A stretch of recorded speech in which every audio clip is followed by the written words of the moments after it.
Our next movie is named Native Son, and this is the film version of a heartbreaking American classic by Richard Wright, the story of a black teenager on Chicago's South Side more than 50 years ago and how he's charged with the murder of a rich white girl.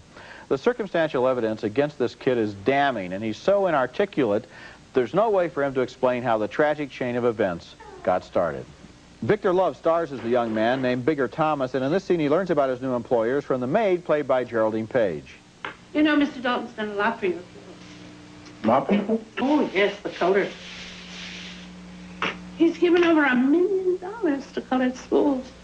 Elizabeth McGovern plays the daughter of the family, and her boyfriend, played by Matt Dillon, they're both left-wingers. They make a point of treating Bigger Thomas like an equal, and he grows very uncomfortable. Bigger, I want you to meet Jan. Jan, this is Bigger Thomas. How are you, Bigger? Fine, sir. First of all, you don't have to call me sir, for I'm Jan and you're Bigger. He means that, Bigger. Listen, why don't you let me drive for a while? No. No, it's okay. I mean, I can't. Mr. Dalton said I'm supposed to drive the car. It's all right, Bigger. The girl gets drunk. Bigger takes her to her bedroom, and afraid to be found with her there, he accidentally smothers her to death. In a panic, he stuffs the body into the family's furnace, and later, reporters seeking news of the girl's disappearance discover her remains. Bigger is charged with murder, and here his mother pleads for forgiveness from the dead girl's blind mother. Please, I know I ain't got no place with you. I know. But please, ma'am, don't let them kill my boy. Please, ma'am, I know you're a mother and you just lost your daughter. Please, ma'am, don't let them kill my boy. That's Carol Baker as the victim's mother, and Oprah Winfrey is Bigger's mother, and Winfrey gives a very strong performance in this movie. So does Victor Love, a young actor in his first big movie role.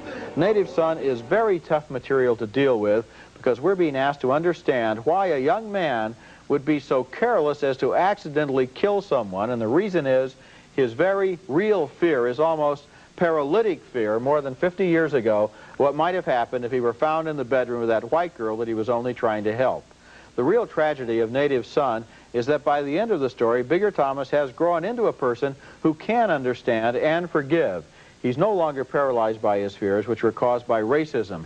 But by then, of course, it's too late for him. This is a strong and a bitter movie.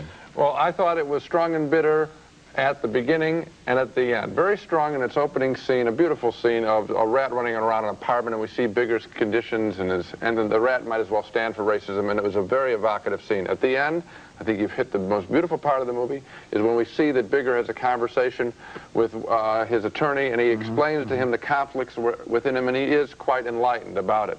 In between, for me, the movie sagged as drama. We're dealing with a period book, and the whole business of putting the body in the furnace almost came off as unintended comedy. I thought it was very badly directed. And so this American tragedy, of course, I think is rendered badly by simply the direction of this story, the mechanics of the story. I didn't think it came off as comedy at all. The whole chain of events, which leads Not to comedy, the fact, but comic. Well, I wasn't laughing anyway. It seemed to me that his desperation. Here is a guy who was totally out of his element in a world in which he doesn't know how this happened. He doesn't know what to do. He's desperate. He's blind with fear. And the gruesomeness of shoving that body into the furnace is... It's actually more gruesome in the novel. If you remember, he cuts her head off. I mean, it really gets quite wild. And there's even a scene where he threatens to, or kills his girlfriend that is taken out of the movie. I mean, the book's even more gruesome. I just felt that the treatment of this material, which is so strong, wasn't done well enough. Well, I disagree. We also split on Native Son, the black drama. Roger found it quite moving as a whole. I appreciated only about 2 scenes. Again, 1 thumb up, 1 down.